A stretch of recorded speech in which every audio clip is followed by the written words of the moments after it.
சிவசங்கரா தேவனே, ஸ்ரீ சிவசங்கரா தேவனே. சங்கரம் சிவசங்கரம்.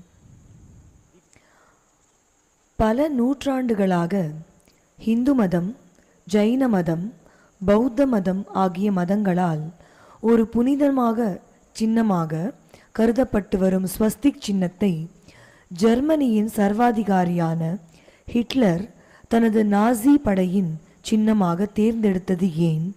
புனிதமான ஒரு ஸ்வஸ்திக் சின்னத்தை அழிவின் அடையாளமாக தேர்ந்தெடுத்ததற்கு காரணங்கள் என்ன?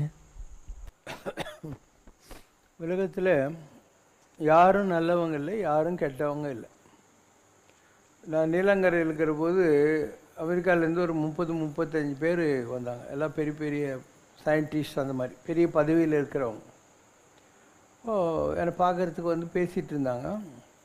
அவங்க கேட்டாங்க, you tell us in what way God has punished Hitler அப்படின்னாங்க. எந்த வகையில் ஹிட்லரை கடவுள் பனிஷ் பண்ணார் சொல்லுங்கள் அப்படின்னு. நான் சொன்னேன், answer my simple question, whether God is great or Hitler is great அப்படின்னு. அவங்க டெஃபினெட்லி காட்னாங்க. சொன்னேன், அப்போது கடவுள் நினைக்காம ஒரு ஹிட்லர் இத்தனை பேர் கொலை பண்ண முடியுமா? Unless it was God's will and God's plan, Hitler இவ்வளோ பேர் கொலை பண்ணுறதுக்கு வாய்ப்பே இல்லை. ஏன் அந்த மாதிரி நடக்குது அப்படின்னா, for every action there is an equal and opposite reaction. நீங்கள்லாம் மெர்ச்சன்ட் ஆஃப் வெனிஸ் படிச்சிருப்பீங்க, ஷேக்ஸ்பியர்து. அதில் ஷைலக்னு ஒரு கேரக்டர் வருவான். அவன் யூதன், ஜூஸ். அவன் என்ன பண்ணுவான், பவுண்ட் ஆஃப் ஃப்ளஷ்னுவான். அதாவது ஒரு இன்ச்சு கூட குறையாது, எனக்கு இடம் வேணும். ஆண்டோனியா அந்த கேரக்டர்லாம் வரும், பெர்ஷியா வக்கீலாக வருவோம், அதெல்லாம் வேறு கதை. அந்த மாதிரி இருந்தவங்க தான் இந்த ஜூஸ் எல்லாம். இன்றைக்கி கூட இப்போ தான் கொஞ்ச நாளாக மாறிடுச்சு. ஏன்னா அமெரிக்காவில் இருக்கிற டாப் பேங்க் எல்லாமே யூதர்களுக்கு சம்மந்தமாக இருந்தாங்க. Almost all the top banks are own by the யூதர்கள். இவங்க அவ்வளோ கந்து வட்டி வியாபாரத்தில் போய் எத்தனையோ பேரை இப்படி அளவு விட்டானுங்க இந்த யூதர்கள். அதுக்கு பழி வாங்கணும், இல்லை அதை ரீட்ரஸ் பண்ணணுங்கிற போது கடவுள் ஹிட்லர் மாதிரி ஒரு கேரக்டரை உருவாக்குறாரு, அவ்வளோதான். இப்போ இவங்க எவ்வளோலாம் அட்ராசிட்டிஸ் பண்ணாங்களோ அந்த அளவுக்கு அவன் இவங்களுக்கு பண்ணுற மாதிரி ஆகிடும். கேஸ் சேம்பர் அது இது இந்த மாதிரி. இது ஏதோ ஜெர்மனியில் தான் நடக்குதுன்னு இங்கே நினைக்க தேவையில்லை. நம்ம ஊரில் கார்த்தவீரிய அர்ஜுனன் ஒரு சத்திரிய ராஜா இருந்தான். அவன் 21 தலைமுறைக்கு பிராமணர்கள் எல்லாத்தையும் அழிச்சிக்கிட்டே இருந்தான். அண்டு அதுக்கு ரீட்ரெஸ் பண்ணுறதுக்கு, அதை நலிஃபை பண்ணுறதுக்கு ஒரு பரசுராம அவதாரம் நடந்தது. பரசுராமர் பிராமணர். அவர் என்ன பண்ணார், 21 தலைமுறைகளுக்கு சத்திரியர்களெல்லாம் அழிச்சிக்கிட்டே இருந்தார். ஸோ நீ இப்போ ஹிஸ்ட்ரி புராணங்கள் இதெல்லாம் படித்து பார்த்தீங்கன்னா, there is a very beautiful act of balancing which is always done by nature and God. ஆனால் நமக்கு புரியாமல் போகலாம் எவ்வளோ விஷயங்கள். நம்ம சுற்றி நடக்கிறத நமக்குள்ளே குருவி மொழியை வச்சுக்கிட்டு நம்ம ஆராய்ச்சி பண்ணி இது ரைட்டு இது ராங்கு எல்லாம் சொல்கிறோம். கடவுள் நம்ம எல்லாரை விட அறிவாளி. முன்னர் நமது இச்சையினால் பிறந்தோம் இல்லை, முதல் இடை கடை நம் வசத்தில் இல்லை. நாம் நினச்சிக்கிட்டு இந்த உலகத்தில் பிறக்கிறதில்ல. பாஸ்ட்டு ப்ரெசன்ட் ஃப்யூச்சர் எதுவும் நம்ம கண்ட்ரோலில் கிடையாது. நாம் நம்மை சுற்றி நடக்கிற விஷயங்களில் தெரிஞ்சோ தெரியாமலோ நம்ம கர்மாவை கழிக்கிறோம். இந்த பிறவியில் நீ நல்லா வந்தாம்பா, முன் பிறவிகளில் என்ன பண்ண உனக்கு எதாவது இன்வென்ட்ரி கண்ட்ரோல் இருக்குதா?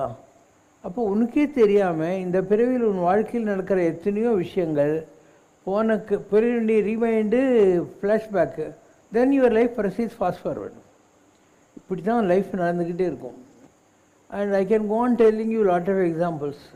என்னுடைய லைஃப்லேயே சொல்கிறேன். நான் 1983 அண்ணா நகரில் ஒரு கோயில் கட்டினேன். கும்பாபிஷேகம் எல்லாம் பண்ணேன் ஐயப்பன் கோயிலுக்கு. சொந்த செலவில் 3 நாள் வீரமணி கச்சேரி, ஒரிஜினல் வீரமணி கச்சேரி. தமிழ்நாட்டில் இருக்கிற ஒரு 40-50 சிவாச்சாரியார்கள் பெரிய பெரிய ஆளுங்கள்லாம் கூப்பிட்டு ரொம்ப நல்லா பண்ணோம். இது December 13, 14, 5, 1983 number 7 north main road Anna நகரில் நடந்த ஒரு நிகழ்வு. இதுக்கப்புறம் என் லைஃப்பில் ஒரு சேஞ்ச் வந்தது. அது வரைக்கும் ஒரு பக்தன் தான், ஆனால் I was not very serious about spiritual pursuits. ஜாலியாக இருந்தேன், அவ்வளோதான் வாழ்க்கையில். நான் பெரிய பணக்காரனாக இருந்தேன். I was president of Rotary Club of Anna Nagar, Madras goods transport association. 14 வருஷம் I was president. Anna Nagar Sivavishnu கோயில் நான் தான் தலைவராக இருந்தேன். அண்ணா நகர்லேயே ஒரு நாளைக்கு 5000 ரூபாய் ஷூட்டிங் எடுத்தேன். எங்கள் வீட்டில் பங்களாக்கு வரும் வாடகை. 3 பஸ் வச்சுருந்தேன், 4 லாரி வச்சுருந்தேன், 6 வேன் வச்சுருந்தேன், 3 அம்பாஸ் கார் வச்சு எல்லாம் வாடகைக்கு விடுவேன். அந்த ரோடு பூரா நார்த் மெயின் ரோட்டில் என் காருங்களும் பஸ்ஸுங்களும் வேனுங்களும் தான் நிற்கும். So I was very well off. அப்படி இருக்கிற போது இந்த கோயில் கட்டணும். கோயில் கட்டி கும்பாபிஷேகம் எல்லாம் பண்ணி அதுக்கப்புறம் 48 நாள் ஆன உடனே ஜனவரி 26, 1984 at the experience of death. நான் அண்ணா நகரில் பங்களாவில் இருக்கேன். ராகவேந்திரர் மந்திராலயத்திலேருந்து வராரு. நேரில் தான் பார்த்தேன். உன் பணத்தை பாடுறா அப்படிங்கிறாரு. நானும் அவரும் நிற்கிறோம். என் உடம்பு இறந்து கிடக்குது. என் உடம்புலேருந்து ஒரு 5 தலை நாகம் வெளியேறி பழனி தண்டாயுத பாணிக்கு இடது பக்கத்தில் போய் நின்று தலையிலேருந்து கால் வரைக்கும் தங்கமயமான ஒரு சித்தர், கோல்டன் சித்தர் மாதிரி ஆகிடுது. பௌர்ணமிக்கு 8 ரூபா, 11 பௌர்ணமி அப்படிங்கிறார். உனக்கு அஷ்டமா சித்திகளை தரப்போகிறேன், 11 பௌர்ணமிக்குள்ளே கொடுக்குறேன் அப்படின்னு சொன்னார். 2 மந்திரம் கொடுத்தார். ஒன்று முருகனுடைய சடாட்சரம், இன்னொன்று பெருமாளுடைய அஷ்டாட்சரம். அதான் என்னுடைய லைஃப்பில் டேர்னிங் பாயிண்ட். 26 ஜனவரி 1984. அதுக்கப்புறம் நான் திருவண்ணாமலைலாம் போவேன், மலை சுற்றுவேன், இப்படி பண்ணிக்கிட்டே இருப்பேன். என்னுடைய லைஃப்பில் totally focus for change shifted to spiritual work. இப்போ நான் ஏஎம் ஜெயின் காலேஜ் பக்கத்தில் ஈவினிங் காலேஜில் மேனேஜ்மெண்ட் ப்ரொஃபஸராக இருந்தேன். இப்போ என்கிட்ட படிக்கிற பையன் ஒருத்தன், சார் உங்கள் ஜாதகம் கொடுங்க, எங்கள் ஊரில் ஜிசி சம்பந்தம்னு ஒருத்தர் சகாதேவ நாடி ஜோசியம் வச்சுக்கிறாரு, உங்களுக்கு நான் படித்து கொண்டாடுறேன்னு வாங்கி போனோம். அதுக்கப்புறம் அது குடியாத்தில் இருக்குது, அங்கே இருக்குது, இங்கே இருக்குதுன்னா நானும் கண்டுக்கவே இல்லை. ஸோ நான் வந்து 4:30 6 ராவு காலம் இல்லையா, அப்போ கரெக்டாக 5 மணிக்கு அண்ணாமலையாருக்கு எதிரில் நின்று ப்ரே பண்ணிக்கிட்டு இருக்கேன் திருவண்ணாமலையில். மறுநாள் காத்தால் அந்த பையன் எங்கள் வீட்டுக்கு வரான். வந்த உடனே, சார் நேற்று சாயந்தரம் அவர் கூப்பிட்டு எழுதி கொடுத்துருக்காரு இருந்தாங்க. அதில் டைமு 5 PM போட்டு இருக்குது. அதில் சகாதேவ நாட்டில் சகாதேவன் ஜோசியத்துக்கு பெரிய ஆள் இல்லையா, அதில் என்ன வருது அப்படின்னா, நீ வந்து தேவதா கடாட்சம் இருக்கும், உங்கள்கிட்ட கடவுளுடைய அருள் நிறைய இருக்குது. ஆனால் உன்னை இன்னும் மேலே போகாத அளவுக்கு, போக விடாத அளவுக்கு உன்னுடைய பழைய ஜென்மத்தோட ஒரு கர்மா பாக்கி இருக்குது. அதனால் நீ என்ன பண்ணோம், திருப்பதி போகிற வழியில் கபிஸ்தலம்னு ஒரு இடம் இருக்குது. நீங்கள் போனால் கூட திருப்பதி மலை ஏறதுக்கு முன்னே ஒரு ஆர்ச்சி இருக்கும், அங்கே ஒரு ஆஞ்சநேயர் கோயில், அதை ஒட்டி நேராக போனீங்கன்னாக்கா ஒரு பெரிய குளம் தண்ணி கொட்டின்னு இருக்கும். இப்படி படியேறி இப்படி போனீங்கன்னா சிவன் பார்வதி இருப்பாங்க. இதுதான் கபிஸ்தலம்ன்றது. அங்கேருந்து ஒரு 1 கிலோமீட்டரில் தான் அந்த திருப்பதி மலை ஏற ரோடெல்லாம் வந்துடும், செக் போஸ்டெல்லாம் வரும். அந்த இடத்துல பழமையான ஒரு நம்மாழ்வாருடைய சந்நிதி இருக்குது. அங்கே ஒரு வன்னி மரம் இருக்குது, ஒரு பாம்பு புத்து இருக்குது. நீ அந்த கோயிலில் ஒரு குரு நிலையில் இருந்த அப்போ ஒரு பாம்பு தன் வாழ்நாளில் யாரையுமே கடிக்காமல் இருந்தால் அதனுடைய விஷயம்லாம் சேர்ந்து ஒரு நாகரத்னமாகிடும். நாகரத்னன்றது அப்படி வர்றது தான். அந்த நாகரத்னம் திருடணும்னு நினைக்கிறவன் என்ன பண்ணுவான்னா, அது அந்த நாகரத்னத்தை உமிழ்ந்துட்டு சின்னதாகிட்டு காற்றுல பறக்கும், காற்று தான் சாப்பிடும் அது. அப்போ அது மேலே சாணி களிமண் ஏதாவது வச்சுட்டு அது கண்ணு தெரியாது, அப்போ அதை அடிச்சுக்கிட்டு செத்து போயிடும். இதுதான் அதில் இருக்கிறது. அந்த மாதிரி நீ பண்ணிட்ட, அந்த மணியை திருடுறதுக்காக நீ இந்த மாதிரி பண்ண, அந்த பாம்பை அடிச்சுக்கிட்டு செத்து போச்சு. அந்த கர்மா ஒன்றை பாதிக்குது, அது உண்மை தான். ஏன்னா ஒரு 10 வருஷ காலம் எனக்கு ஒரே மாதிரி கனவு வரும். நான் காரில் இல்லை மோட்டர் சைக்கிளில் போயிட்டே இருப்பேன். ஒரு இடத்துல அருவி கொட்டின்னு இருக்கும், அங்கே பார்க் பண்ணிட்டு இப்படி போவேன். சிவங்கிட்ட நான் போகிற போது ஒரு பாம்பு வந்து இப்படி தடுக்கும். இதே மாதிரி வாரத்துக்கு 2 நாள் 3 நாள் எனக்கு 10 வருஷம் கனவு வந்துன்னு இருந்துச்சு. அப்போ அந்த இது உத்திராட நட்சத்திரத்தன்னைக்கு போகணும். நீ 11 நாகலிங்க பூ எடுத்துக்கிட்டு போய் அந்த பாம்பு புத்துக்கிட்ட மன்னிப்பு கேட்டுட்டு கபில ஈசனுக்கு அர்ச்சனை பண்ணிட்டு வந்தாக்கா உன் கர்மா போகும், அதுக்கப்புறம் நீ இன்னும் ஞானியாவேன்னு வந்துச்சு. சரி, நான் அதே மாதிரி போனேன். எந்த ஒரு இடம் 10 வருஷமாக என்னுடைய கனவு வந்தோ அதே இடம் அப்சல்யூட்லி. நீ கூட இப்போ போனால் பார்க்கலாம்.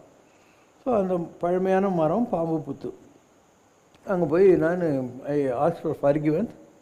நேராக சிவங்கிட்ட போய் அந்த 11 நாகலிங்கத்தில் பூஜை பண்ணிவிட்டு நான் அண்ணா நகர் பங்களாவுக்கு வந்து படுத்துன்னு இருக்கேன். அன்றைக்கி நைட்டு அந்த பாம்பு வந்துச்சு, வந்து உன் கையை நீட்டிடான்னுச்சு. கையை நீட்டினேன். நான் உன்னை மன்னிச்சிட்டேன் 3 தடவை கொத்துது. உலகத்தில் இனிமேல் யார் எங்கே பாம்பு கடிச்சாலையும் நீ என்னை கூப்பிடு, நான் வந்து அந்த விஷயத்தை எடுத்து கொடுக்குறேன். அப்போது ஒரு கர்ஸ், அந்த கர்ஸ் ஒரு வரமாக மாறுது. ஒரு சாபம் அது உனக்கு வரம், ஒரு பிளஸ்ஸிங்காக மாறுது. இது நிஜமாக என்னுடைய வாழ்க்கையில் நடந்த ஒரு நிகழ்ச்சி. நான் அதுக்கப்புறம் எத்தனை காட்டுக்கெல்லாம் போயிருக்கேன், எங்கெல்லாம் பண்ணியிருக்கேன். பாம்பெல்லாம் என் நெஞ்சு மேலே வந்து படம் எடுத்துன்னு உட்காந்துருக்கோம். நான் இங்கே உட்காந்துருந்தேன், என் பக்கத்தில் கரடி 4 அடியில் வாக்கிங் போகும். எப்பயுமே எனக்கு எந்த ஒரு விதமான பயமோ இல்லை பாதிப்புகளோ வந்ததே கிடையாது. இது ஒரு எக்ஸாம்பிளுக்காக சொல்கிறேன், எப்படி இருக்குது இதுன்னு சொல்லிட்டு ஒரு எக்ஸாம்பிள். அப்போ எந்த பிறவியிலையோ நம்ம இதை பண்ணியிருக்கோம், இந்த பிறவியில் பண்ணலை. ஆனால் அது இந்த பிறவியில் நம்ம மேலே போகிற போது, கோகுலாஷ்டமி உரிக்கம்பை ஏறுற போது 2 பேர் காலை பிடிச்சி இழுப்பான், கலை தண்ணி அடிப்பான். அந்த மாதிரி உன் கர்மா ஒன்று எடுக்கும். இதுதான் என்னுடைய பெரியவங்க சொல்கிறது, விதி காணும் உடம்பை விடா அடியேனுங்கிறார். எல்லா விதிக்கும் காரணமாக இருக்கிற இந்த உடம்பை எப்படி விட்டு தொலைக்கிறதுன்னு எனக்கு தெரியலையே. இன்னொரு இடத்துல சொல்கிறாங்க, வினைக்கேடுன்னு எருமா போல் எதிரப்பட்டாயங்கிறார். வினையெல்லாம் நான் ரப்பர் வச்சு அழிச்சிட்றான்ற மாதிரி எதிரில் நிற்கிறாராம். நான் கடவுள் வந்து நான் இதெல்லாம் தீக்கிறறாங்கிற மாதிரி. லக்ஷ்மணன் இருக்கான், அவனை விட்டுட்டு முதல்ல வந்து தூரத்தில் பரதனுடைய படை வருது. அப்போது குகன் லக்ஷ்மணன் 2 பேரும் கோவம் வருது. ராமா, நீ அயோத்தியெல்லாம் அந்த ஆளுக்கு கொடுத்துட்டு இங்கே வந்தால் கூட பாரு, அவனை துரத்தி இன்னும் படைகளோடு வந்திருக்கான், அவனை கொலை பண்ணலான்னு சொல்லிட்டு அப்படின்னு சொல்லிட்டு. அப்போ இவனுடைய இதெல்லாம் சொல்லுவான். யார்? குகன். நதியின் பிழை என்று நறும்புறனின்மை, இது விதியின் பிழை, நீ வெகுண்டது என்னை அப்படின்னு ராமர் சொல்வார். ஆற்றுல தண்ணி இல்லைன்னா ஆகாசில் மழை வரலன்னு அர்த்தம்பா. புத்தி கெட்டு போச்சுன்னாக்கா பரதனுக்கு அது விதி செய்கிற சதி, நீ ஏன் கோச்சிக்கிற அப்படின்னு. அப்போ இவன் சொல்லுவான், விதிக்கு விதியாகும் என் வில் தொழில் காண்டி அண்ணா அப்படிங்கிறான். நான் விதிக்க போகிற ஒரு தண்டனை, அந்த பவர் என்ன நீ பாடுறாமா அப்படின்னு லக்ஷ்மணன் அவங்ககிட்ட சொல்கிறான். குகனும் அதே மாதிரி தான். இந்த மாதிரி அவன் எடுத்து படையெல்லாம் எடுத்து வரானா, அவனை ஒரு வழி பண்ணாமல் விட மாட்டேன் அப்படின்னு சொல்லி இவன் சொல்கிற மாதிரி வரும். கம்பராமாயணத்தில் இருக்கிற மிக அற்புதமான சில இடங்களில் அது வரும். ஆட நெடும்படை 6 கடந்திவர் போவாரோ, வேட நெடும்படை கண்டு விலங்கிடும் வில்லாளோ, தோழமை என்றவர் சொல்லிய சொல்லென்றோ, ஏழமை வேடன் இறந்திலனெந்தனை ஏசாரோ, ஆடு கொடிப்படி சாடி கொடுத்தவரே ஆள, வேடு கொடுத்தது பாரினை மீப்புகள் மேவீரோ, நாடு கொடுத்து என் நாயகனுக்கு இவர் நாமாலும், காடும் கொடுக்கலர் ஆகி எடுத்தது காணீரோ, அஞ்சன வண்ணனின் ஆருயிர் நாயகன் ஆளாமே, வஞ்சனையால் அற செய்திய மன்னரும் வந்தாரே, உஞ்சிவர் போய்விடு நாய்க்குகன் என்றனை ஓதாரோ, மாமுனிவர் குறவாகி வனத்திலேயே வாழும், கோமுனியத்தகும் என்று மனத்தறி கொள்ளாதே, ஏமுனை ஈற்றில் 7 கடற்படை என்றாலும், ஆமுனையிற் சிறு கூழனை இப்பொழுது ஆகாதோ. இதெல்லாம் பயங்கரமான டைலாக் கம்பராமாயணம். இவனும் அதே மாதிரி தான் சொல்கிறான். நான் விதிக்கு போகிறவன் ஒரு தண்டனை. மாரிச்சம்மானுக்கு பின்னால் ராமரை துவச்சி விட்றாள் சீதை. அப்போது சும்மா சாகக்கூடாதா, அவன் வந்து லக்ஷ்மணா அப்படின்றான். உடனே சீதை புத்தி கேட்டு போய், உங்கள் அண்ணனுக்கு ஏதோ ஆபத்து, நீ போய் காப்பாற்றுன்னு. அவன் சொல்கிறான், அண்ணி ஒன்றும் வராது அப்படின்னு சொல்கிறான். இல்லை அவருக்கு ஏதோ ஆபத்து, அவர் இறந்து போயிட்டாக்கா நீ என்னோட குடும்பம் நடத்தணுங்கிறதுக்கு தானே போக மாட்டேங்கிறன்ட்டு அந்த பெண் புத்தி பின் புத்தின்வாங்க. அந்த கோவத்தில் உளறிடுறான். சீதை ஏன் பின்னால் நெருப்பில் போனான்னா இதுதான் காரணம். லக்ஷ்மணன் அந்த அம்மாவுடைய காலை தவிர வேறு பார்ட்ஸ் ஆஃப் த பாடி பார்த்தவனே கிடையாது, தாய் மாதிரி நினச்சிட்டு இருந்தான். அவனை போய் இப்படி சொல்லிட்டா இல்லையா, தீயினால் சுட்ட முன் உள்ள ஆறும் மாறாதே நாவினால் சுட்ட, அதனால தான் அவர் நெருப்பில் போக வேண்டி வந்தது லங்கா தகனம் ஆன பின்னால் எல்லாம். இவன் சொல்கிறான், நான் என்ன பண்ண முடியும், யார் இந்த மாதிரி அவன் யாராக இருந்தால் என்ன, நான் அவனை ஒரு வழி பண்ணாது விடமாட்டேன்னு சொன்னான் அதே லக்ஷ்மணன். என்ன விதிக்கு விதியாகும் என் வீழ்த்தொழில் காண்டி அண்ணா அப்படிங்கிறான். நான் விதிக்க போகிறேன் தண்டனை பாருண்டு. அப்போ இந்த அம்மா இப்படி சொன்ன உடனே அவனுக்கு வேறு தலையில் அடிச்சுக்கிறான். விதி நின்றது பிடர் பிடித்து உந்தன் நின்றதுங்கிறான். விதி என் கழுத்தை பிடிச்சி தள்ளுது, நான் போகாது இருக்க முடியுமான்ட்டு. ஸோ அவன் அதுக்காக போகிறான். அது ராமாயணத்தில் அடுத்த நிலைகள்லாம் அவங்களுக்கு வருது. அதே லக்ஷ்மணன் யார் விதிக்கு போகிறேன் தண்டனெல்லாம் சொன்னான் இல்லையா, அவன் தான் சொன்னான், விதி என் கழுத்தை பிடிச்சி தள்ளுது, நான் ஏன் போகிறேன். அதனால் உலகத்தில் விதின்னு ஒன்று இருக்குது. விதிங்கிறது யாரோ உனக்கு கொடுக்குற தண்டனை அல்ல. Cause effect theory. For every action there is an equal and opposite reaction. நீ செய்த செயல்கள் நல்லதோ கெட்டதோ அதுக்கு இணையான குட் ஆர் பேட் உனக்கு வந்தே தீரும். பாசிட்டிவ் ஆர் நெகட்டிவ் உனக்கு வந்தே தீரும். இதுக்கும் கடவுளுக்கும் சம்மந்தம் இல்லை. இப்போ இந்தியன் பீனல் கோடு இருக்குது. இந்தியாவில் தப்பு செய்கிறவங்க இருக்காங்க. அந்த சட்டத்துப்படி அவங்களுக்கு என்ன பனிஷ்மெண்ட்டு அப்படிங்கிறது இருக்கும் இல்லையா? ஸோ இதில் கடவுள் தலையிடுறது இல்லை. It's all already there and God doesn't interfere with every incident or what happens at any time. இதெல்லாம் தலையிடுறது இல்லை. அதனால் உங்கள் வாழ்க்கையிலே கூட நீங்கள் ஒரு சாதாரண விஷயத்திலே புலம்புவீங்க. நான் வந்து கந்த சஷ்டி காசம் படித்தேன், காளிகாம்பாள் கோயிலுக்கு போனேன், இது பண்ணேன் அது பண்ணேன், புரட்டாசி சனிக்கிழமை வேலை இருந்தேன், எனக்கு எதுக்கு இந்த ப்ராப்ளமெல்லாம் அப்படின்னுவேன். ரைட் ராஜா, நீ இப்போ நல்லவன் தான், நான் இல்லைன்னு சொல்லவே இல்லை. உன்னுடைய ஃப்ளாஷ்பேக்கெல்லாம் உனக்கு தெரியாதில்லை. எத்தனை பிறவி எடுத்திருக்கேன், எத்தனையோ பிறவி எடுத்தே நான் நிலைத்தேன் தான் வாழ்க்கைங்கிறது. ஸோ இதிலிருந்தெல்லாம் யாருக்கும் எக்ஸாம்ஷன் கடவுள் கொடுக்கறதில்லை. ஸோ என்னுடைய வாழ்க்கையில் ஒவ்வொன்றுத்தையும் நான் எக்ஸ்பெரிமெண்ட் பண்ணிட்டு தான் உனக்கு லெக்சர் கொடுத்துன்னு இருக்கேன். இங்கே லிங்கிச்சேட்டி ஸ்ட்ரீட்டில் ஒரு மகான் இருந்தார். அவர் வந்து குப்பைக்கார மாதிரி உட்காந்துருப்பார், டீ தான் குடிப்பார். நீ அவர் பார்க்கறதுக்கு போனே அங்கே இருக்கிற நாயருக்கு டீ கடையில் ஒரு 10-15 டீ 10 எம்டி கிளாஸ் எடுத்துன்னு போய் அவர் முன்னால் வைக்கணும். கடைக்கார பையன் போகக்கூடாது, நீ தான் போகணும். ஏன்னா நீ எடுத்துன்னு போய் வைக்கணும். அவர் என்ன பண்ணுவார், எத்தனை பேர் இருக்கிறாருன்னு பார்த்து எம்டி கப்பிலெல்லாம் கொஞ்சம் டீ ஊற்றுவார். அதுக்கப்புறம் அந்த தண்ணி கொஞ்சம் கீழே கொட்டிட்டு ஆகாசம் இப்படி பார்த்து, அது ப்ரேயரு. எல்லார் கையிலையும் ஒரு டீ கொடுப்பார். லாஸ்ட்டில் அவர் ஒரு டீ எடுத்து குடிப்பார். அதுக்கப்புறம் அவர்கிட்ட அந்த காசு யாருன்னா 5 பைசா 10 பைசா முடியும், அதை எடுத்து ஒவ்வொருத்தருக்கும் 10 பைசா அந்த மாதிரி கொடுப்பார். இதுதான் அவருடைய வழிமுறை. ஆனால் ரொம்ப பெரிய நிலை வருது. இப்போ அவருக்கு ஸ்ரீபெரும்புதூர்கிட்ட அவருக்கு இது சமாதி கோயில் வச்சுருக்காங்க. ஸ்ரீபெரும்புதூர் ராமானுஜ நகர், பிஜிபி ராமானுஜ நகரில் வச்சுருக்காங்க. ரொம்ப பெரிய நிலை. பார்த்தா குப்பைக்காரன்னு வச்சுருக்காங்க, தாடிகெல்லாம் வச்சுட்டு உட்காந்துருப்பார். அவருக்கு தெரியாததே இல்லை. இந்த உடம்பு இருக்குது இல்லையா, இது ஆகாசத்திலிருந்து வருது, பித்ருலோகத்திலிருந்து உடம்புக்குள்ளே இருக்குது. இங்கேருந்து திருப்பியும் பித்ருலோகத்துக்கு போகுது. ஆகாசத்துலேருந்து மேகமாக இருக்கிறது மலையாக வருது, மலை எவாபரேட்டாகி திருப்பியும் மேலே போகுது. அதனால் ஆத்மாவுக்கு அந்த சாமியார் வச்ச பேர் மேக நீர், மேகத்திலிருந்து வந்த தண்ணி. அதனால் மேக நீருங்கிற வார்த்தையை பயன்படுத்துவார். சும்மா இப்படி தான் உட்காந்துப்பார். அந்த பக்கம் யாரோ ஸ்கூட்டரில் போயிருக்கிறான், காரில் போயிருக்கான்னு வை, டிஎம்ஜே 1994 பச்சை கலர் காரு அப்படின்னு சொல்லி அவன் யார் என்ன அதெல்லாம் சொல்லுவார். அவனுக்கே தெரியாது, அவன் நம்மளை பற்றி தான் சொல்லுங்கன்னு அவனுக்கு தெரியாது. ஆனால் இதுதான் அவருடைய வழிமுறை. ஸோ ஒரு தடவை இந்த கல்யாண சித்திரத்தில் இருந்த கிருஷ்ணவேணி அம்மா இல்லை, அவங்க ரொம்ப பெரிய நிலை. அவங்க ராமர் காலத்தில் சபரியாக இருந்தவங்க. காளிகாம்பாள் கோயில் தம்புச்சேரி டிஸ்ட்ரிக்ட் போயிட்டு அந்த ரோடு வழியாக அந்த அம்மாவை நான் கூட்டின்னு போனேன். அப்போ சொல்கிறார், அந்த காலத்து இப்படி தான் பேசுவார், அந்த காலத்து அவையாரன வேக நீர அப்படின்னு. அந்த காலத்தில் அவையாராக இருந்தால் ஆத்மா இதுதான் அப்படின்னு அர்த்தம். நான் முதல்ல அவர்கிட்ட போன போது என்கிட்ட என்னை பார்த்து அவர் சொன்னது என்னென்னா, அந்த காலத்து நடராஜன்ன சிதம்பரம் நடராஜன்ன வேக நீர். நீ பார்க்குற நடராஜன், கோவிந்தராஜன், சுந்தரராஜன், தியாகராஜன் எல்லாம் இந்த உலகத்தில் உன்ன மாதிரி என்ன மாதிரி வந்து மனிதர்களாக இருந்து ராஜா நிலையில் இருந்தவங்க. அதனால் அவர் சொல்கிறார், அந்த காலத்து நீ சிதம்பரம் நடராஜன்றியே, அதுவும் நல்ல தவ வலிமையுடைய ஒரு அரசன். ஓகே. ஸோ அந்த காலத்து சிதம்பரம் நடராஜன் மேக நீர்.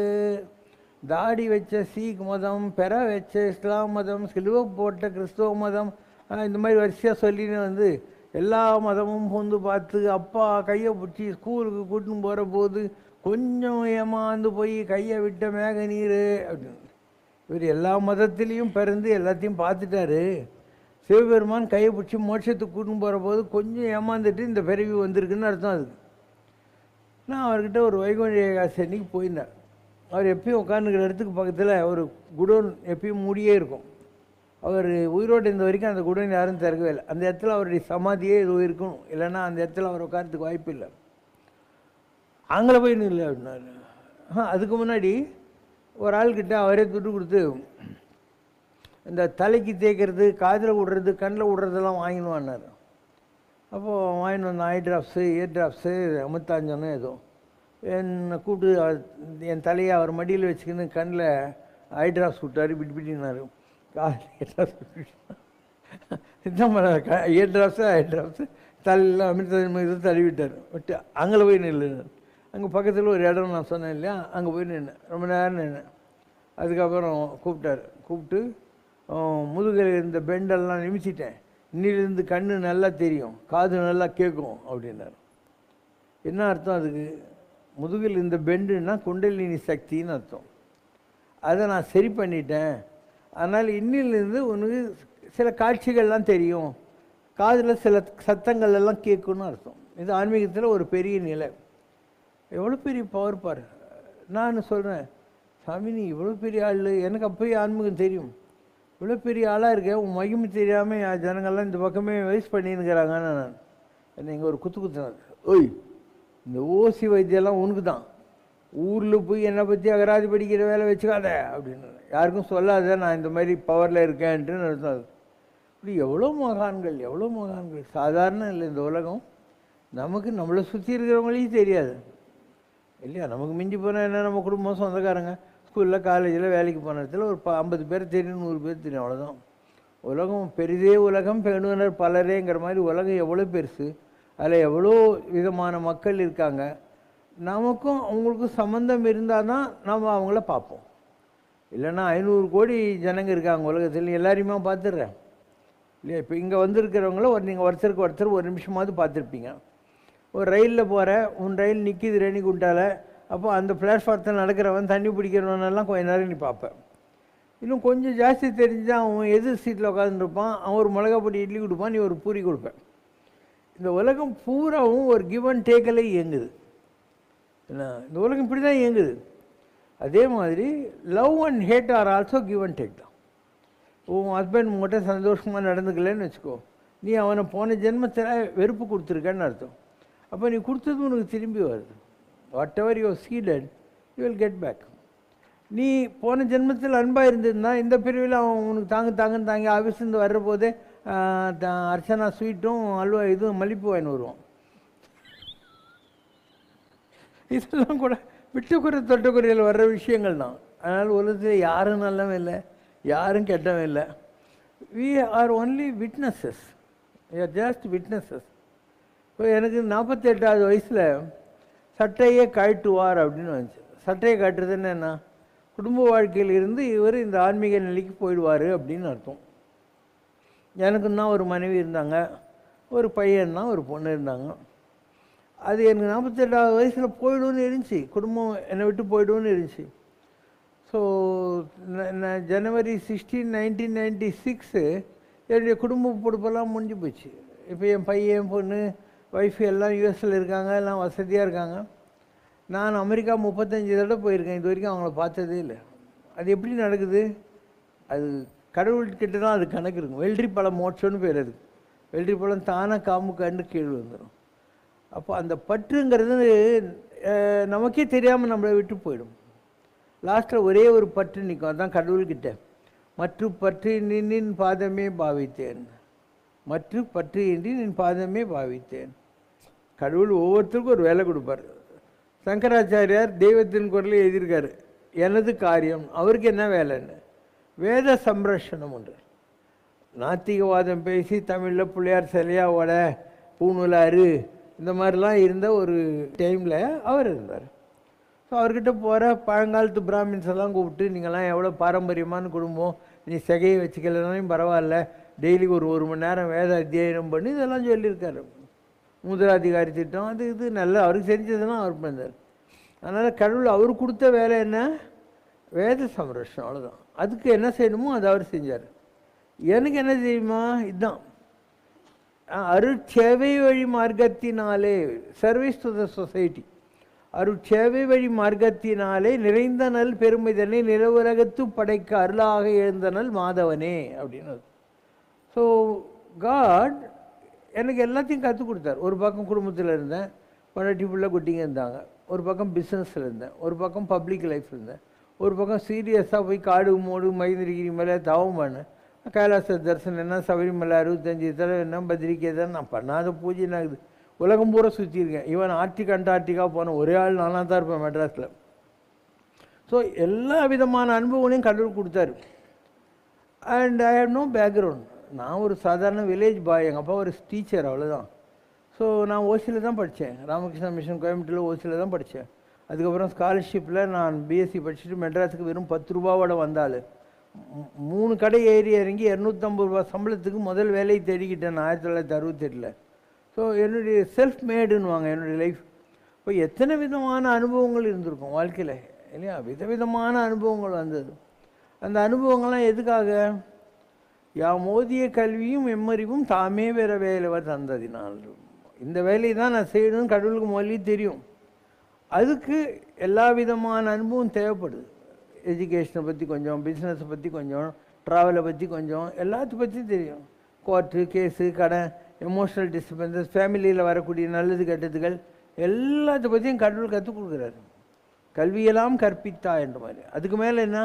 நின்பால் நேயங்கள், அவரை லவ் பண்ணுற மாதிரி கற்றுக் கொடுத்தாரு. அதெல்லாம் எதுக்காக? இதுக்காக தான். So Sivasankar Baba has been trained by God to do all this work and accordingly I am doing to the best of my ability அப்படின்னு இல்லையா? To the best of my ability. I am my own style of functioning. I am not a very formal person, very informal person. And I know secretaries, anyone can come directly and talk to me. So I am a very different person in the spiritual domain. மற்றவங்களுக்கு எனக்கும் ஏணி வச்சாலே எட்டாது. அவங்க வழிமுறைகள் வேறு, என்னுடைய வழிமுறைகள் வேறு. அண்ட் நான் எதுவுமே எக்ஸ்ட்ராவாக பண்ண மாட்டேன். ஒரு தாடி வச்சுக்கிறது, மொட்டை போட்டுக்கிறது, ருத்ராட்சம் போட்டுக்கிறது, காவி கட்டிக்கிறது, இதெல்லாம் பண்ணவே மாட்டேன். ஜாலியாக வந்துக்கிறேன்னா இல்லை. So my system is different because I have no wants. யாதனின் யாதனின் நீங்கியான் இடும்பை நோதன் அதனின் இளன். எதுவுமே வேணான்னு யார் உக்காந்துருக்கானோ அவனுக்கு எந்த வகையிலையும் இந்த உலகத்தில் கஷ்டம் வர முடியும் இல்லையா? வேண்டின் உண்டாக துறந்த பின் யாண்டும் இடும்பையில். இந்த உலகத்தில் நீ எதையாவது சாதிக்கணும்னா எல்லாத்தையும் முதல்ல விட்டு விடுதலையாகி நிற்பாய் சிட்டுக்குருவி போல. So if you leave totally you will leave totally. எல்லாத்தையும் விடணும் முதல்ல. நீ கையில் பிடிச்சின்னுட்டு இதெல்லாம் விடுனா நடக்கிற வேலை கிடையாது இதெல்லாம். So God has trained me for the work he chose me and I mean doing. என்னை பற்றி தான் வரும். அண்டி வருவோருக்கு அருள்மொழியாய், வர்றவங்களுக்கு ஒரு அருள் வாக்கு மாதிரி சொல்கிறது. அருள்மொழியாய் ஆதாரமெனும் அருள் பலிதம் காணவே அனுமனே உந்தனுக்கு கால துணையும் ஆயினான். அதனால் ஆஞ்சநேயர் உன் கூடியே இருக்கார், ராமர் உன் கூட இருக்கார், பெருமாள் உன் கூட இருக்கார். இதெல்லாம் உனக்கு கிடைச்ச கிஃப்ட்ஸு. அருள் வேங்கடத்தோனே பூரணம் கொண்டு பொருந்திய பாலகன் நீயே ஆகி. ஆனால் திருப்பதியில் என்ன ஆகுது அது இங்கே இருக்குது. இப்போ நீ திருப்பதியில் தான் இருக்கிற, உனக்கு தெரிஞ்சால் எனக்கு என்ன தேவைக்கிட்டேன்னுக்கிறான். ஆனால் எனக்கு தேவைகள் இல்லை. திருப்பதி பெருமாளாவது குபேரனுக்கு கடன் கட்டுறதுக்காக உண்டியில் கேட்குறாரு. எனக்கு எதுவுமே தேவையில்லை. நிஜம், எனக்கு என்ன தேவை இருக்குது? ஒன்றுமே தேவை. இப்போ நேற்று கூட எனக்கு 8 செட்டோ 10 செட்டோ புது ட்ரெஸ் யாரோ கொண்டு வந்து கொடுத்தாங்க. ஒரு மினி சின்னசாமி செட்டியார் சவுளி கடை வச்சுருக்கேன். நான் ஷாப்பிங்கெல்லாம் பண்ணுறதே இல்லை. நான் 25 வருஷத்துக்கு மேலே ஷாப்பிங் பண்ணி பண்ணுறதே கிடையாது. எனக்கு என்ன தேவை இருக்குது? ஒரு தேவையும் கிடையவே கிடையாது. I live empty life and my food comes from someone, some house. ஒவ்வொரு காலத்தில் ஒரு வீட்டிலேருந்து வந்தது. மக்களுக்கு புரிஞ்சுக்கிறது கஷ்டம். இந்த மாதிரி ஒரு நிலை இருக்கான்றது அது அனுபவத்தில் தெரியும் உனக்கு. If God has chosen you, if he has really chosen you, you will take care. நீ ஒரு கம்பெனியில் வேலை செய்கிற, அப்போ அந்த கம்பெனி முதலாளி தானே உனக்கு வீட்டு வாடகை கொடுப்பான், உனக்கு சம்பளம் கொடுப்பான், பிள்ளைங்களுக்கு ஃபீஸ் கட்டுவான், பிஎஃப் கொடுப்பான், இஎஸ்ஐ கொடுப்பான், ஏதோ ஒன்று கொடுப்பான். அது மாதிரி நான் கடவுளுக்கு வேலை செய்கிறேன். அப்போ என்னை பார்த்துக்க வேண்டியது அவன் வேலை தானே, உன் வேலை கிடையாது இல்லையா? நான் உங்கள்கிட்ட ஏதாவது வாங்கிட்டா அது கமிஷன், லஞ்சம். நான் கர்மா விட்டு போகிறதுக்கு வந்துருக்கேன். எனக்கு இதுக்கு எந்த தேவையும் இல்லை. அதனால தான் இந்த கோயிலில் பொறுத்த மாத்திரம் எப்பயுமே எதுக்கும் டிக்கெட் கிடையாது இல்லையா? எவ்வளோ பெரிய யாகம் நடக்குது, ஹோமம் நடக்குது, வசூல் எப்பயாவது பண்ணுறேன்னா இல்லை. இவ்வளோ கோயிலெலாம் கட்டியிருக்கேன், எல்லாத்தையும் இழைச்சி கட்டியிருக்கேன். கோயிலில் எப்பயாவது வசூல் கேட்டிருக்கேன்னா. அண்டு தேர் பல்லக்குக்கு ஏதாவது ₹1 டிக்கெட் உண்டா? எதுக்குமே இங்கே பிரச்சனையே கிடையாது. ஜரகண்டி இருக்கா? எவ்வளோ நேரம் வேணால் யார் வேணாலும் சாமி கும்பிட்டுன்னே போகலாங்கிற ஒரு கன்செப்டை உண்டாக்கியிருக்கேன். ஸோ இதெல்லாம் மக்களுக்கு இன்றைக்கி புரிகிற டைம் இன்னும் வரல. வர்றபோது அவங்க நம்முடைய உயரங்களை தெரிஞ்சுக்குவாங்க. இப்போது இவங்களுக்கு இந்த காவி தாடியெல்லாம் வச்சுன்னு கையில் குச்சி வெட்டினிருந்தால் அவர் பெரிய சாமியார்னு நினைக்கிறாங்க. அதெல்லாம் ஒரு நிலையா நீயே சொல்லி பார்க்கலாம் இல்லை. A fellow has wants worships. யாருக்கு ஏதாவது தேவை இருக்கோ அவன் கும்பிடுவான் சாமி. A fellow has no wants is worshipped. தேவைகள் உள்ளவன் வழிபடுகிறான், தேவைகள் அற்றவனும் வழிபடப்படுகிறான். நான் தேவைகள் இல்லாதவன், எந்த தேவையும் இல்லை, எனக்கு என்ன தேவை இருக்குது, ஒன்றுமே கிடையாது. அதனால் என்னுடைய ஆன்மீகம் புரியுறது கொஞ்சம் கஷ்டம். புரிஞ்சுட்டா நத்திங் லைக் தட். சரி, இதெல்லாம் பண்ணுறோம், இவ்வளோலாம் பண்ணி நம்ம ப்ரூஃப் கொடுத்துருக்கோம், பலவிதமான ப்ரூஃப் கொடுத்துருக்கோம். இங்கே எல்லாமே நீங்கள் தானே, பூஜை பண்ணுறதும் நீங்கள் தான், பாடுறதும் நீங்கள் தான், பெருக்கிறது மூழ்கிறது எல்லாமே நீங்கள் தான். இதெல்லாம் உங்களே ட்ரெயின் பண்ணியிருக்கலாம். ஒரு ஹியூமன் ரிசோர்ஸ் மேனேஜ்மெண்ட்டுங்கிற கான்செப்டை நல்லா கொண்டு வந்திருக்கேன். அண்டு ஸோ இதெல்லாம் புரிகிற காலம் மக்களுக்கு வரும், அப்போ அவங்க தெரிஞ்சுக்குவாங்க. அதாவது எந்த ஒரு வான்ஸும் இல்லாத நிலை எதுவோ அதுதான் கடவுளினர். கனவான் அப்படின்னா டிக்னிஃபைடு பர்சன் அர்த்தம். கல்விமான்னா எஜுகேட்டட் பர்சன் அர்த்தம். புத்திமான்னாக்கா பிரெய்னி பர்சன் அர்த்தம். அந்த மாதிரி என்னுடைய நிலை என்னன்னா பகவான். பகம்னா என்ன, எதுக்குமே பஞ்சம் இல்லாத ஒரு குவாலிட்டி, அதுதான் பகம். அது யார்கிட்ட இருக்கோ அவன் தான் பகவான். என்ன சிவசங்கர் பாபாவுக்கு எந்த குறையும் இல்லை, அதுதான் பகவான்ன்றது. ஸோ ஒரு லெவலுக்கு மக்களுக்கு புரிய ஆரம்பிக்கும். And no one really understands that Sivasankar Baba reached the ஞான பூதரத்து உச்சின்னு வர அன்னைக்குனது. ஞானத்துக்கு ஒரு மலை இருந்தால் அதுக்கு ஒரு கிளிஃப் இருந்தால் அந்த இடத்துல முருகன் உட்காந்துருக்கான்னு. சிவசங்கர் பாபாவும் அந்த நிலைகளில் தான் இருக்கார். எல்லாம் பண்ணியாச்சு, வாழ்க்கையில் என்ன பாக்கி இருக்கு. இப்போ வந்தால் கூட கடவுள் இன்றைக்கி அவன் மயில் கூட்டா மயில் மேலே, சிங்கத்தில் கூட்டா சிங்கத்து மேலே ஏறி போயினே இருப்பேன் நான். சுந்தரமூர்த்தி நாயனாருக்கு வந்து யானை அனுப்பிச்சு கூப்பிட்டுக்கலையா சிவபெருமான், அந்த மாதிரி அவர் கூப்பிடுவார், எப்போயாவது நான் போயினே இருப்பேன், அவ்வளோதான். So I finish with all my வாசனஸ். So long back I coined a quotation, my cup of joy is full to the brim. என்னுடைய வாழ்க்கையின் மகிழ்ச்சி கோப்பை நிரம்பி வழிகிறது. My cup of joy is full to the brim. I have no regrets for leaving this world. இந்த உலகத்தை விட்டு போகிறத பற்றி எனக்கு கொஞ்சம் கூட வருத்தமே இல்லை. I have only one regret as to why I came to this earth. இந்த உலகத்துக்கு ஏண்டா வந்து தொலைஞ்சோன்ற ஒரு வருத்தம் மாத்திரம் எனக்கு என்னுடைய சொந்த கொட்டேஷன். அண்டு ஸோ லைஃப்பை புரிஞ்சுக்கிட்டு இருக்கோம். நான் 7000 வருஷமாக உலகத்தில் இருக்கேன். என்னுடைய ஆத்மா வேறு வேறு உடம்புல 7000 வருஷம் ஆச்சு உலகத்துக்கு. இனிமேல் உலகத்துக்கு வரமாட்டேன். ஐ ஆம் வைண்டிங் அப். இனிமேல் வரப்போகிறதில்ல. இந்த நிலையை அடைஞ்சவங்களே ரொம்ப கம்மி. சத்யசாயி 5 ஜென்மம் தான் முடிச்சிருக்காரு, இன்னும் 2 ஜென்மம் அவர் வரணும். ஏன்னா நான் 7 முடிச்சிட்டேன். ஸோ இதுதான் ஹையஸ்ட். 7 திரைக்கு பின்னால் நான் கண்ட அதிசயம் என்னென்று சொல்வேடின்னு வல்லவர் சொல்லலையா, அது 7th சர்க்கிளை முடிச்சுட்டோம் நாம். அதனால் போயிட்டே இருப்போம். And I am just waiting for the call. எப்போ வந்தால் போக போகிறேன் நான். So let us wait. Question. Question from a devotee. Dearest Baba, Kodi Swami previously shared about his past life connection with you, where he was Totapuri and you were Ramakrishna Paramahamsa.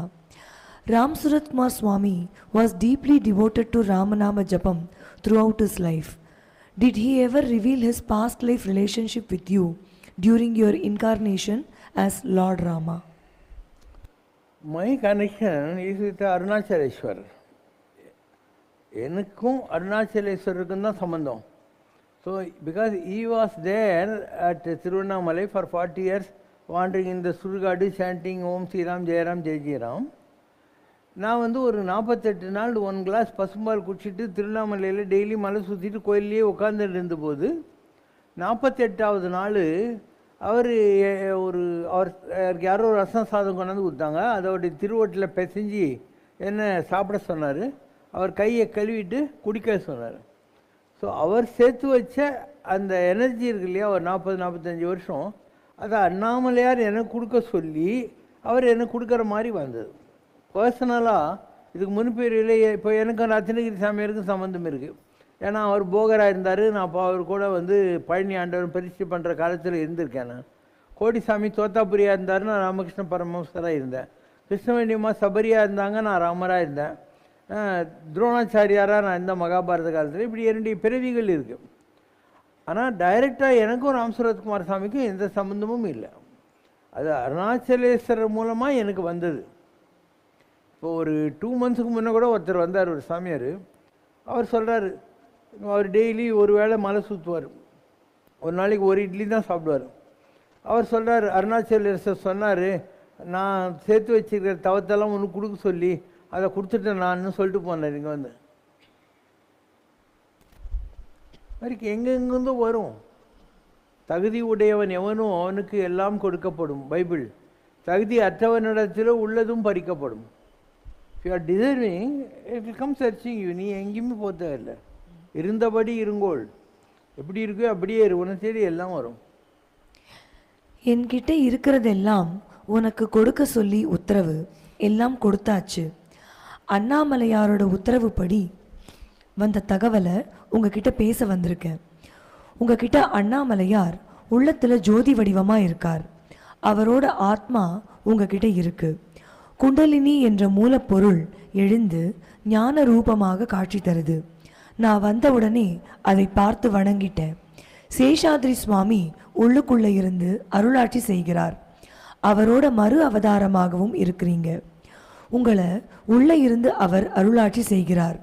கோயிலில் பெருமாளை பார்க்கும்போது கூடவே சேஷாத்ரி சாமியையும் பார்த்தேன். நான் எந்த ஊருக்கும் போகிறதில்ல, திருவண்ணாமலை கிரிவலம் அப்படியே இருக்கேன். காலையில் 5 மணிக்கு வெளியே வரும்போது முருகன் வேலோடு வந்து என்னை தடுத்து திருவண்ணாமலைக்கு போக விடலை. ராத்திரியில் அப்பா சிவபெருமான் ஒரு இடம் போகணும், காத்திரு அப்படின்னு சொன்னார். காலையில் இந்த தம்பி வந்து என்னை உங்களை பார்க்க கூட்டிகிட்டு போகிறேன்னு சொன்னப்போ அண்ணாமலையாரோட உத்தரவுன்னு இங்கே வந்திருக்கேன். சாமி குட்டி, அழுக்கில்லாத அண்ணாமலையாரோட தீபம் உங்களுக்குள்ளே எரிஞ்சிக்கிட்டு இருக்குது சுவாமி குட்டி. சேஷாத்ரி சுவாமியோட மறு அவதாரம். சட்டையை கழட்டி போடு, எல்லோரையும் கரையேற்றிட்ட நீயும் கரையேறணும், அவ்வளவுதான். இந்த பிறவியில் ஆத்மா முக்தி அடைய போகுது.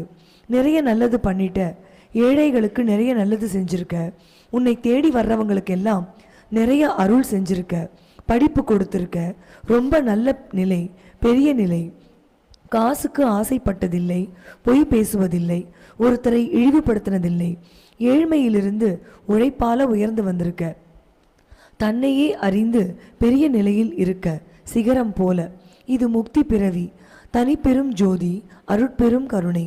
தனிப்பெரும் ஜோதி நீ. போன பிறவியில எந்த பாவமும் இல்லை, இந்த பிறவியில முக்தி அடையும் நிலை. ஆத்மா உள்ளத்தில் ஒடுங்க போகும் நிலை. கர்மவினை அப்படின்னா உன்னோட தான் என்ன, வர எல்லார்கிட்டையும் நீ வாங்கிறது தான். எனக்கு எடுக்க சொல்லி உத்தரவு நான் பண்ணியாச்சு. திருத்தணி முருகன் தான் உனக்கு குரு. முருகனோட மயில் எப்பவும் கூடவே இருக்கு. எந்த பயமும் வேண்டியதில்லை, எந்த பிரச்சனையும் உன்னை அணுகாது. உன்னோடது ரொம்ப பெரிய நிலை. சேஷாத்ரி சாமி, ஞானானந்தகிரி சாமி, பூண்டி சாமின்னு உனக்கு அவங்களோட பூரண அருள் எல்லாம் இருக்கு. உனக்கு வசதிக்கு எந்த குறையும் இருக்காது. உன்னுடைய அடுத்த நிலை இன்னும் உன்னை உயரத்துக்கு கொண்டு போகும். திருவண்ணாமலைக்கு போகணும். அண்ணாமலையார் உன்னை திருவண்ணாமலைக்கு கூப்பிடுறார். திருவண்ணாமலையில் ஜோதியில் உங்கள் ஆத்மா கலந்துடும். திருவண்ணாமலையில் உங்களுக்குன்னு ஒரு இடம் இருக்கு. திருவண்ணாமலையில் முருகனுக்கு ஒரு இடம் அமைச்சு முருகன் உங்களை வச்சு பெரிய அருளாட்சி பண்ண போறார்.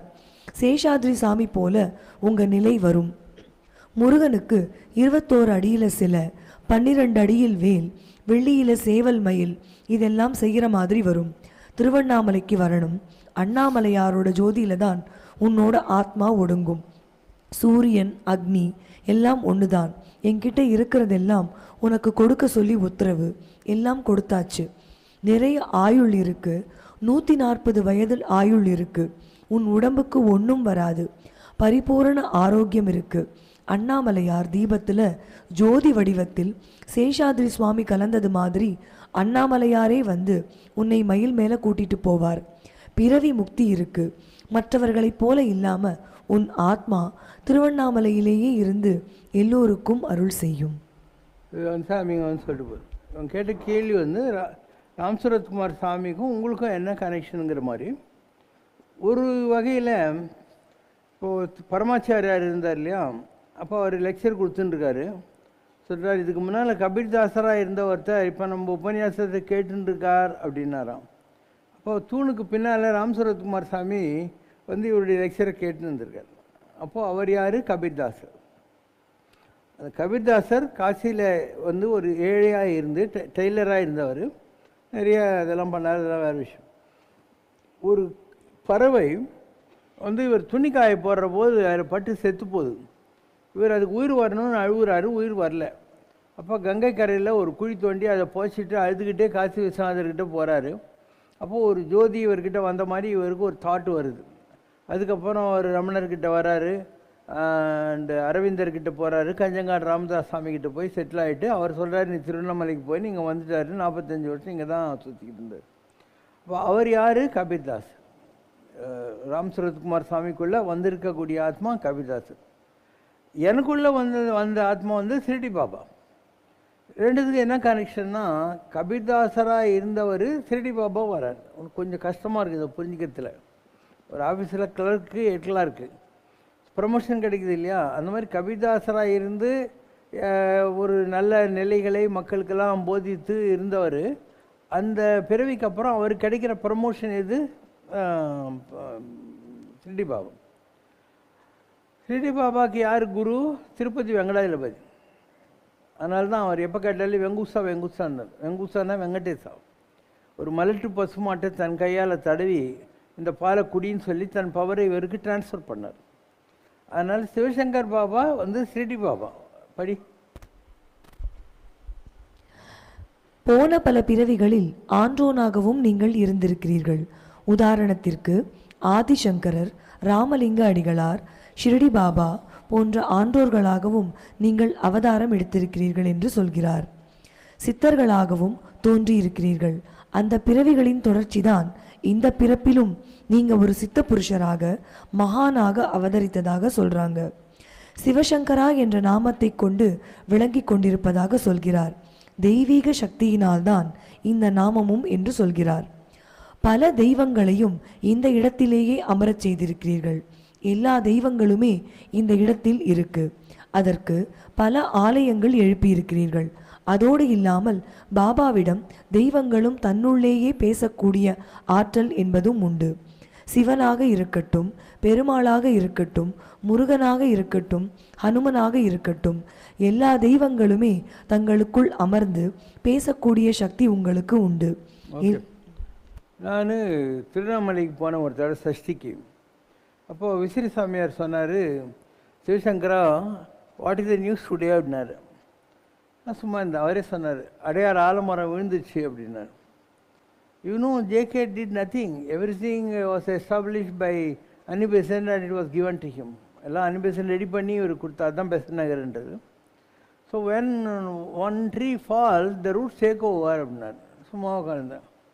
சொல்லிட்டு somebody is wanting to pass on to you அப்படின்னு சும்மா இருந்தேன். You have to go to Puttaparthi அப்படின்னு. வேணாண்ணே ஜஸ்ட் நோ அப்படின்னா. ஜஸ்ட் நோ நான் 70 ரூபாய் எடுத்துன்னு போயிருந்தேன் மெட்ராஸ்க்கு வந்துடுறதுக்காக. அப்போ அவர் இப்போ போன்றாரு, இஸ் காலிங் யூ அப்படின்னு. சரின்னு என் ஃப்ரெண்டு ஒருத்தர் தான் மகேந்திரகுமார் ஜெயின்னு திருவண்ணாமலை எம்எல்ஏ பவன்குமாருடைய சொந்தக்கார பையன். அவன் அப்போ இருந்தான். நான் ஒன்று போகிற வழியில், பெங்களூர் போகிற வழியில் இதில் பஸ் ஏற்றி விட்டுறேன் பழமநேரிலேருந்து அப்படின்னா. அவனே கூட்டின்னு போனான். 400 ரூபாய் ஜோபியில் போட்டான். புட்டபர்த்தி பஸ் ஏற்றிட்டான். அங்கே போய் 9 நாள் இருந்தேன். அப்போது புட்டபர்த்தி பாபா என்னை அவருடைய டிவோட்டிஸ் எல்லாருக்கும் கூட்டின்னு போகிறாரு. ஆகாச மார்க்கத்தில் கூட்டின்னு போகிறாரு. பூமிக்கு வந்தவொடனே அன்றைக்கி மகாசிவராத்திரி. அவருடைய காலை காட்டுறாரு. இவ்வளோ பெருசாக வீங்கி இருக்குது அவர் கால். வரே நீ நடவலேக்க போத்துனான்றா அப்படின்னாரு. நான் ரொம்ப வேலை செஞ்சிட்டேன், டயர்டாகிறேன், இனிமேல் என்னால் நடக்க முடியாது அப்படின்னா. அதுக்கப்புறம் அவருடைய வீங்கின காலை காட்டுறாரு. நான் நேராக திருவண்ணாமலைக்கு வந்தேன். அப்போ விசிறி சாமியார் சொன்னார், Shirdi Baba, Puttaparthi Baba, this is Sivasankar Baba, is Arunachal Baba, is our Baba அப்படின்னாரு. அப்படி தான் சிவசங்கர் பாபான்ற பேர் எனக்கு வந்தது. இல்லைன்னா என் பேரே சிவசங்கர் தான். ஸோ அந்த கனெக்ஷனில் அவர் தான் அங்கே போக சொன்னார். அங்கே போயிட்டு வந்தோடனே இந்த பேரை வச்சார். அண்ணாமலையாருடைய பவரையும் 40 நாள் விரதம் இருந்தபோது அவர் எனக்கு கொடுக்குற மாதிரி ஒரு நிகழ்ச்சி நடந்ததுன்னு சொன்னேன். இந்த மாதிரி ஒரு நிகழ்ச்சி நடந்தது. கோடிசாமி இருக்கார் இல்லையா, அவர்கிட்ட நான் போனேன். அவருக்கு ஒரு இரிட்டேஷன். ஏன்னா அவர்து எனக்கு கொடுக்கணும்னு நினச்சின்னு இருக்கார். அதனால் தாத்தா அங்கே போகும் இங்கே போகும் அப்படின்னா, நீ அங்கே போகிற இங்கே போகிறேன், ஏன்னா நான் புட்டபர்த்தி போனது இதெல்லாம் அவருக்கு ஒரு இரிட்டேஷன். அவர் கொடுக்கணும்னு வச்சுருந்தா நீ ஏன் இங்கே போகிறேன், நான் சும்மா இல்லை. அதுக்கப்புறம் கோடிசாமியினுடைய பவரும் நமக்கு வந்தது. அதெல்லாம் ஏன் வருதுன்னா, சிவசங்கர் பாபா ஒரு அவியல். நான் செய்த தவத்துக்கு எனக்கு கிடைச்சது வந்து அனுமான் கம் ராமர் கம் வெங்கடாஜலபதிங்கிற இந்த நிலை. என்னுடைய குரு எல்லா பிறவியிலும் முருகன், அது கோடிசாமிக்கிட்டேருந்து எனக்கு வந்தது. இங்கே எல்லாருக்கும் மேலே மனோன்மணி கிரகம் சிந்தாமணி கிரகம்னு இருக்குது, அங்கே அம்பாள் இருக்கா. அவள் என்ன பண்ணால் அந்த பவரையும் இவருக்கே கொடுத்துடலாம், எல்லாரும் இவங்ககிட்ட இருக்காங்க அப்படின்ற மாதிரி. அதனால தான் சிவபிரபாகர சித்யோகின்னு கேரளாவில் இருந்தார் ஒருத்தர். அவர் என்னை பார்த்தா அங்கே இருக்கிற அம்மா கிட்ட சொல்லுவார், இவர் அவியல் அப்படின்னுவார். அவியல்னால் என்ன, எல்லாம் இருக்குதுன்னு அர்த்தம். இது வெறும் ஒரு குழம்பு இல்லை, ஒரு பொரியல் இல்லை, எல்லாம் இவர்கிட்ட இருக்கிற இடத்துல இவர் அவியலும் இல்லை. இது ஓலையிலையும் வரும், காக்கபூஜைன்ற நாடின்னு ஒன்று அதில் வரும். அதில் என்ன வரும்னாக்கா, அயோத்தியோன் ஆதாரம் எனும் மருள் பலிதம் காணவே அனுமனும் உனக்கு காலத்துணையும் ஆயினான், அருள் வேங்கடத்தோனே பூர்ணம் கொண்டு பொருந்திய பாலகன் நீ ஆகி ஒளியாய் வந்து பொலிவாய் நிறைந்து அகிலமெல்லாம் ஆதாரம் கொள்வாய், தெய்வ வடிவும் கொள்வாய். ஆஞ்சநேயர் கம் ராமர் கம் பெருமாள் ஜோதி வடிவத்தில் நீ உலகம் பூராமல் இருப்ப. உனக்குன்னு ஒரு கடவுளுடைய வடிவம் வரும். எப்படி ராமருக்கு கிருஷ்ணருக்கு இயேசுக்கு புத்தர் வந்திருக்கணும், அப்படி எனக்கு கிடைச்ச கடவுள் வடிவம் தான் நம்ம கோயிலில் இருக்கிற பெருமாள். வெங்கடாஜலபதி, வராகர், நரசிம்மர், பாதி சிவன் பாதி சக்தி, 10 அவதாரங்களும் ஒரே லெவலில். இது அதில் வந்து காரணங்கள் ஒருபாலாக, இதெல்லாம் காரணம். நான் செய்த தவத்துக்கு எனக்கு கிடைச்ச போஸ்டிங். கந்தனின் அருள்கரத்து வேலும் மறுபாலாக, முருகன் குரு, அதனால் இன்னொரு சைடில் அவனுடைய பவரும் கொடுத்தார, முருகன் வச்சுக்கோப்பா நம்ம பிள்ளைதான்ட்டு. விந்தையுள் விந்தையென சிந்தையுள் குடிகொள்ள சிந்தாமணி கூடத்தே உரையும் அருளோள் ஆனவளும் பூரண பலம் அருள. எல்லாத்தோட ஆச்சரியம், பராசக்தி நானும் வந்துடுறேன்பா உங்கள்கிட்ட வந்தா அப்படின்னு. இப்போ எல்லாமே ஒன்றா பொருந்திய இறைவன் திருவருளாலே ஒளியாய் ஓந்து அருள் பொறிவாய் நிறைந்து அகிலமெல்லாம் ஆதாரம் கொள்வாய், உலகம் பூரா உன்னுடைய ஜோதி பரவும். இதெல்லாம் எந்த காலத்திலேயே என்னை பற்றி வந்த விஷயங்கள். ஜனங்களுக்கு இதெல்லாம் தெரியக்கூடிய காலம் வரும், ரொம்ப டைம் ஆகாது, கூட்டி சீக்கிரம் வரும். அப்போ பார்த்துக்கலாமே. இப்போ நம்ம சொன்னால் கூட ஜனங்களுக்கு புரிய போதா, ஏன்னா அவங்களுக்கு ஒரு மைண்ட் செட் இருக்குது, இது பெருசு இது சின்னது, ஏன்னா அவங்களுக்கு ஒரு நம்பிக்கை இருக்குது. அதனால் அதுக்கு மேலே ஒன்றும் இல்லை அப்படின்னு வச்சுக்கோங்க. நான் நிறைய இந்த அனுபவத்தை பட்டிருக்கேன். ஒரு தடவை ஆந்திரா போனேன். அப்போது இவங்க ஊர் தான் அவங்க ஊர் பப்பட்லாம். அங்கேருந்து ஜில்லலமுடி அம்மா இருக்கிற ஊருக்கு போனேன். அப்போ ஜில்லலமுடி அம்மா இறந்துட்டாங்க, நான் அவங்கள பார்த்துருக்கிறதுக்கு முன்னாடி. அங்கே இருக்கிற ஒரு ஆள் சொல்கிறான், வாட் எவர் இஸ் தேட், அம்மாவுக்கு அப்புறம் தான் அப்படின்னா. ஏன்னா அவனுக்கு ஜில்லலமுடி அம்மா பெரிய ஆள், ஓகேவா? அதனால் நம்ம ஏன் இல்லைன்னு சொல்லணும். ரைட்டு, எல்லோரும் கடவுளுக்கு தான் வேலை செய்வாரோம், நமக்கு என்ன கொம்பம் முடிச்சிட போகுது, ஒன்றும் கிடையாது. சிக்காகோவில் போயிருந்தேன், ஒரு ஷிரடி பாபா கோயில் போய் என்ன ஒரு லெக்சருக்கு யாரோ கூட்டின்னு போயிருந்தாங்க. அவங்க சொன்னாங்க, ஷிரடி பாபா ஆர்த்தி எல்லாம் முடிஞ்ச அப்புறம் தான் நான் வந்து இது பண்ணுவோம், whatever is that is our top அப்படின்னா. என்ன சொன்னேன், is top for me also சொன்னேன். அவங்ககிட்ட போய் நம்ம ஏன் ஆகிப்போம், is top for me also. இது ஒரு இருக்குது, அதாவது ஹோலியர் தேன் தவோ அப்படின்வாங்க. உனக்கு ஒரு நம்பிக்கை இருக்குது, அதனால் நீ அதை நம்பு, எனக்கு ஒன்றும் ப்ராப்ளம் இல்லை. என் வேலை எல்லாரையும் உருப்பட வைக்கிறதே தவிர நீ என்ன மதிக்கணும், என் காலில் விடணும்னு. நான் தான் காலையே கூட வேணான்னு சொல்லிட்டு உட்காந்துருக்கேன். நீ எனக்கு கட்டணம் காணிக்க ஒண்டி கொடுக்க வேணான்னு சொல்லிட்டு இருக்கேன். நான் தான் உனக்கு முறவாசல் செஞ்சுன்னு உட்காந்து இருக்கேன் இல்லையா? ஸோ யாரும் செய்யாத பல விஷயங்களை நான் ஆன்மீகத்தில் நடைமுறைப்படுத்தினேன். பார்த்துக்கலாம், பாடலாமா?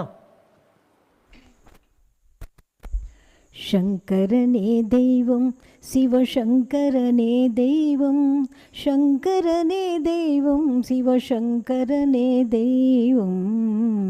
அன்னை என்றே நீ அழைத்தாலும், தந்தை என்றே நீ நினைத்தாலும், ஆசான் என்றே நீ மதித்தாலும், சோதரனாக நீ வரித்தாலும் ஏற்றுக்கொள்ளும் தெய்வமே சங்கரனே தெய்வமே. சங்கரனே தெய்வம், சிவசங்கரனே தெய்வம், சங்கரனே தெய்வம், சிவசங்கரனே தெய்வம்.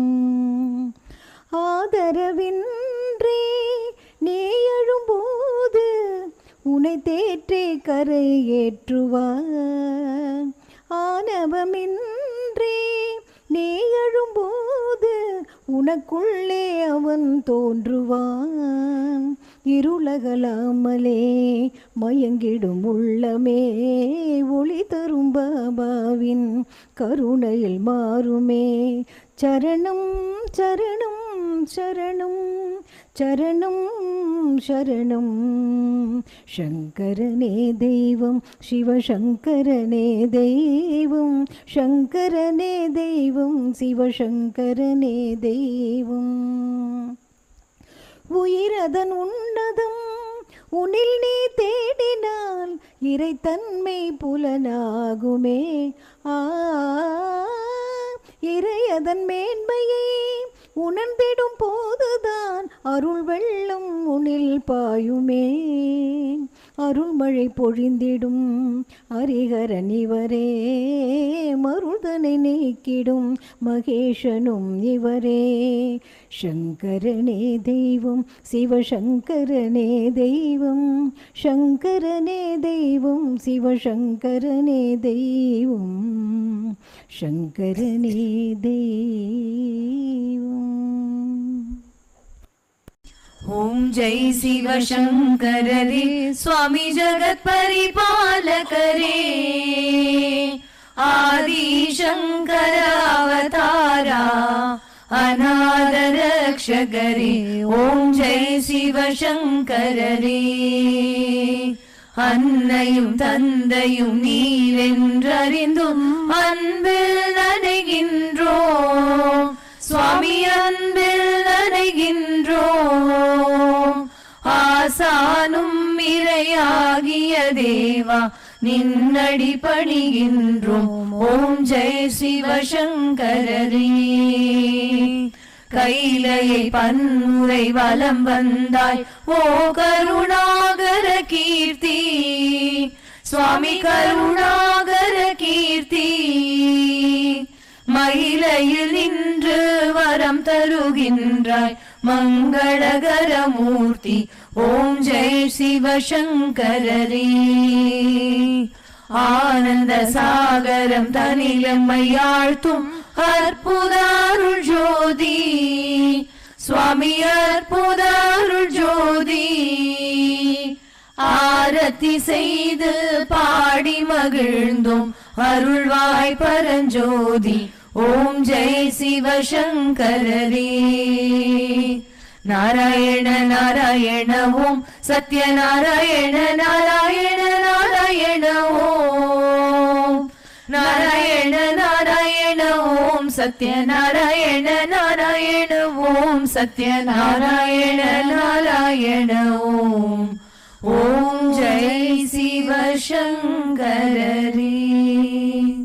குறை ஒன்றுமில்லை மறைமூர்த்தி கண்ணா, குறை ஒன்றும் இல்லை கண்ணா, குறை ஒன்றுமில்லை கோ